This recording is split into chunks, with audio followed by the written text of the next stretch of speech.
En 1910, la Argentina acaba de festejar el centenario de la Revolución de Mayo, en medio de protestas y huelgas de los obreros que reclaman por sus derechos laborales. Figueroa Alcorta declaró el estado de sitio, el Congreso clausurado y la Ley de Defensa Social que permitió la pena de muerte, encarcelar y perseguir a los obreros. Se buscó mostrarle al mundo una Argentina donde todo estaba en perfecto orden.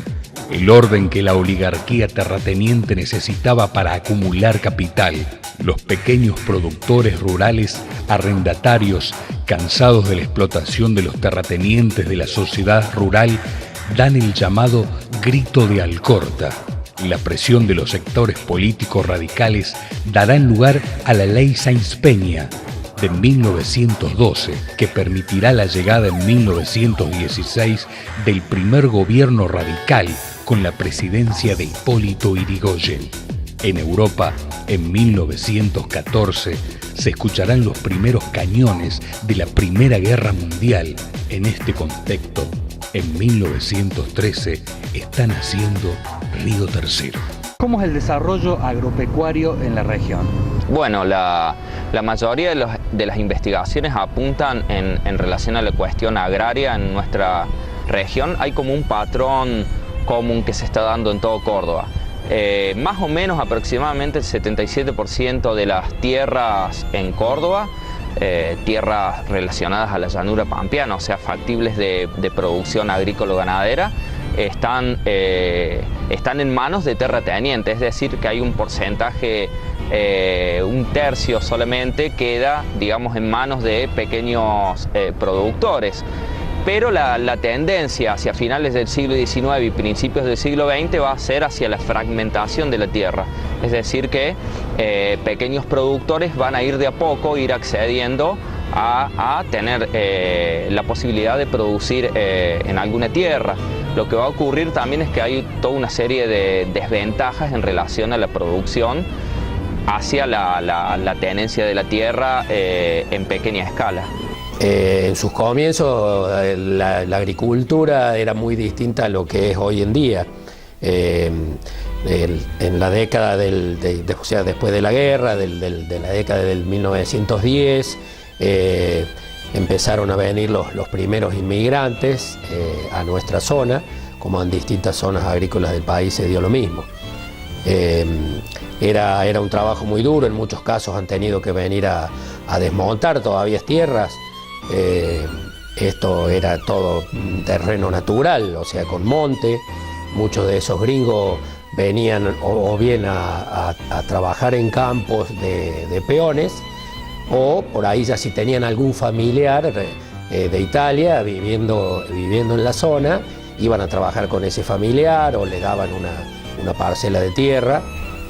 Estaban los colonos inmigrantes, supongamos que ocupaban fracciones de campo de 120 hectáreas, 100 hectáreas, porque se trabajaba con caballos, con animales, y según los datos técnicos es más o menos 20 hectáreas por persona se podía trabajar en ese momento, pero eran familias numerosas de 3 o 4 adultos, pero más de eso ya no se podía trabajar, porque si vos trabajabas, pongámosle 60 hectáreas tu familia, de cultivos tenía que tener 60 hectáreas más o menos para que comieran los animales, ¿no? Bueno, ese tipo de explotación estaba hecho de esta manera, ¿no? En un damero también. Alrededor de la finca de los colonos inmigrantes estaban desparramados fincas de criollos, digamos, para ponerle una cuestión étnica, ¿no? De habitantes no inmigrantes, ¿no? Que tenían dos caminos, o eran de esta zona, o también hay un historiador brasileño que ha probado que hubo una corriente inmigratoria de sectores cordobeses con más densidad poblacional colonial, como es la parte de las sierras, ¿no es cierto? Hubo una inmigración en las últimas partes del siglo XIX y la primera del XX que ayudó a poblar de mano de obra peona, digamos, a esta parte, que era muy necesaria.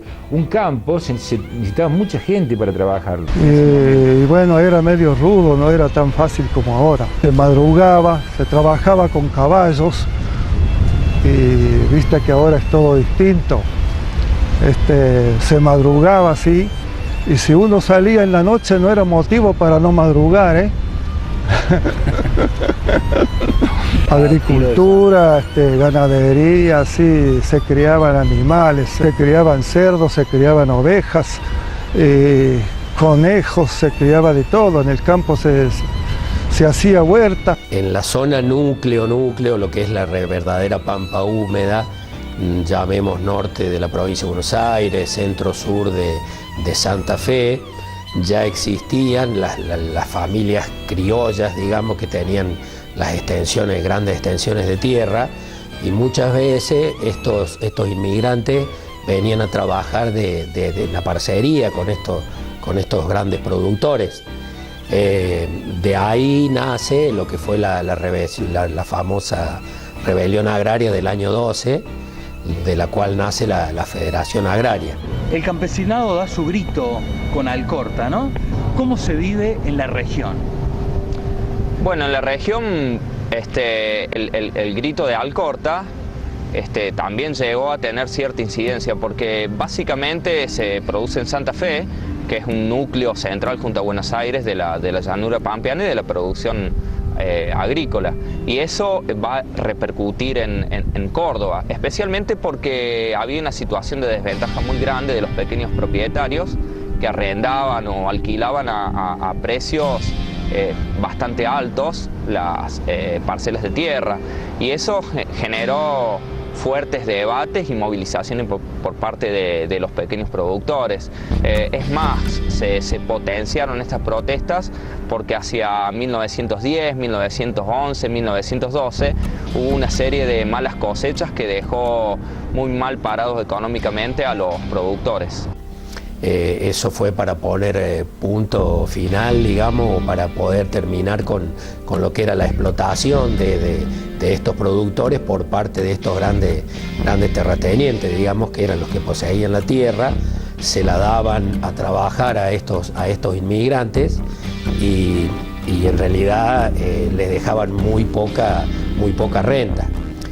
Entonces de ahí es que nace la rebelión, la más grande rebelión agropecuaria que se tenga historia en nuestro país, y de ahí se crea la Federación Agraria Argentina. Una sola persona hace el trabajo de los que hacían 3 o 4 antes. No había las maquinarias que hay hoy, no había lo necesario para trabajar. Se trabajaba mayormente con caballos, con animales. En esos primeros años, con la único elemento de fuerza que se contaba era con el caballo, y con las herramientas tiradas por los animales. Con eso había que arar la tierra y mantenerla limpia, sembrarla hasta llegar a la cosecha. Incluso la misma cosecha se hacía a mano, era todo muy rudimentario. Con el avance de los tiempos y el ingreso de tecnología de países extranjeros, ya se fueron desarrollando los primeros tractores, que eso fue llevando a que se hicieran cada vez, pudieran trabajar cada vez extensiones más grandes. Bueno, hoy ya hay muchas escuelas en los campos y muchos de los chicos, ya la mayoría viven en la ciudad. Ya no es más, ha cambiado totalmente como era antes. Al ser todo manual, digamos, desde los movimientos de tierra hasta el levantamiento de la cosecha, eso generaba mucho movimiento de mano de obra. Hasta no hace muchos años todavía, antes que se largara la siembra directa, todavía venían productores del norte del país a trabajar en las tareas de desmalezado de los cultivos o del levantamiento de la cosecha, el sacado de las bolsas, cuando realmente no existían los adelantos que hay hoy en día, se trabajaba todo en bolsa, el cereal. Y de esa forma se recolectaba del campo y se trasladaba a los galpones del ferrocarril, donde las cooperativas tenían sus depósitos, y de allí por ferrocarril se trasladaba a los puertos. Una hipótesis que tengo confirmada también por historiografía de Río Cuarto es que acá hubo, digamos, una expulsión importante, triste y amarga de muchos habitantes sin papeles de esta zona, ¿no? Por eso también cuando se habla de Pampa Gringa estamos invisibilizando toda esta gente. Es imposible pensar que solamente gringos trabajaban en el campo cuando no estaba tecnificado, ¿no es cierto? Bueno, está probado aparte que, como digo, ¿no? Estaba poblado, cada finca de los inmigrantes estaba poblado alrededor por criollos, digamos.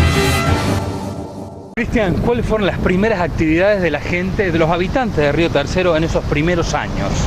Bueno, las principales actividades están nucleadas en torno a la actividad agropecuaria. Eso es lo básico y fundamental. También el comercio es una actividad central en la pequeña ciudad.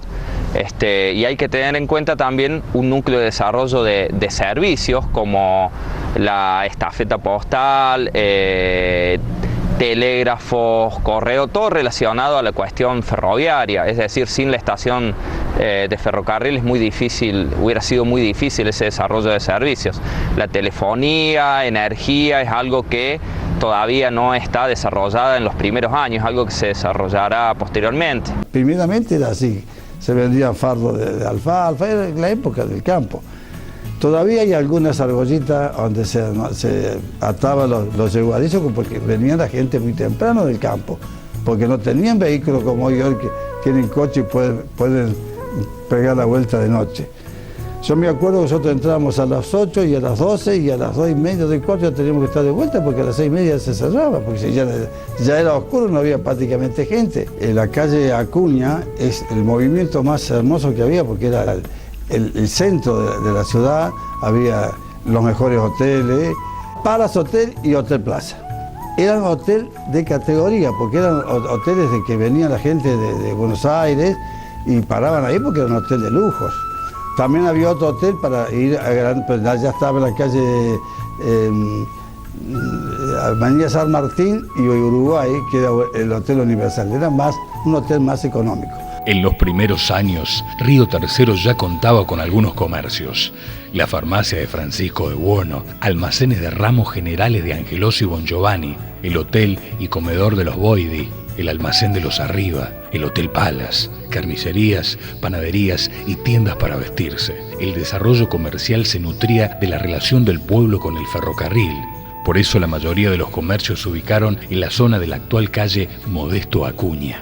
Además del desarrollo comercial, la ciudad nucleó sus actividades laborales y productivas en torno a la producción agropecuaria de la zona, emprendimientos personales relacionados a oficios, cuentapropistas, peones rurales, albañiles y empleados ferroviarios. Pero nosotros teníamos la suerte de decir las grandes casas que habían en la parte de la calle Acuña, porque en aquella época estaba Maqueda, que ahí fue cuando yo empecé a trabajar, grandes tiendas, y teníamos arranca de la farmacia Rawson, después teníamos la esquina que fue la Feria Franca, pero antes de la Feria Franca estaba Angelò Padre, con el producto así de campo, ¿no?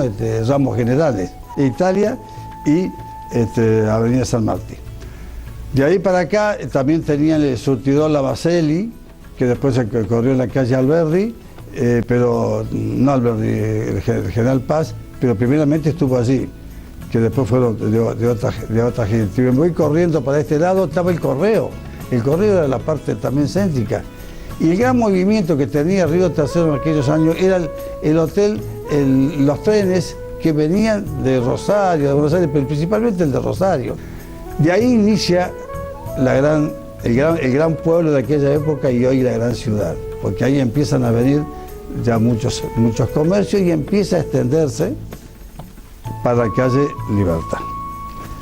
Ahí en la Libertad, estaba en aquella época, hablar de la calle Uruguay, estaba Hortal Bianchi, estaba Tienda La Maravilla, Tienda Villanueva, a donde yo estuve muchos años así, que era la peluquería de Silva, y la partera fue a donde más nació, en esa esquina donde está casa ahora, pero yo estuve muchos años, 28 años en esa esquina, que era doña Dominga Río.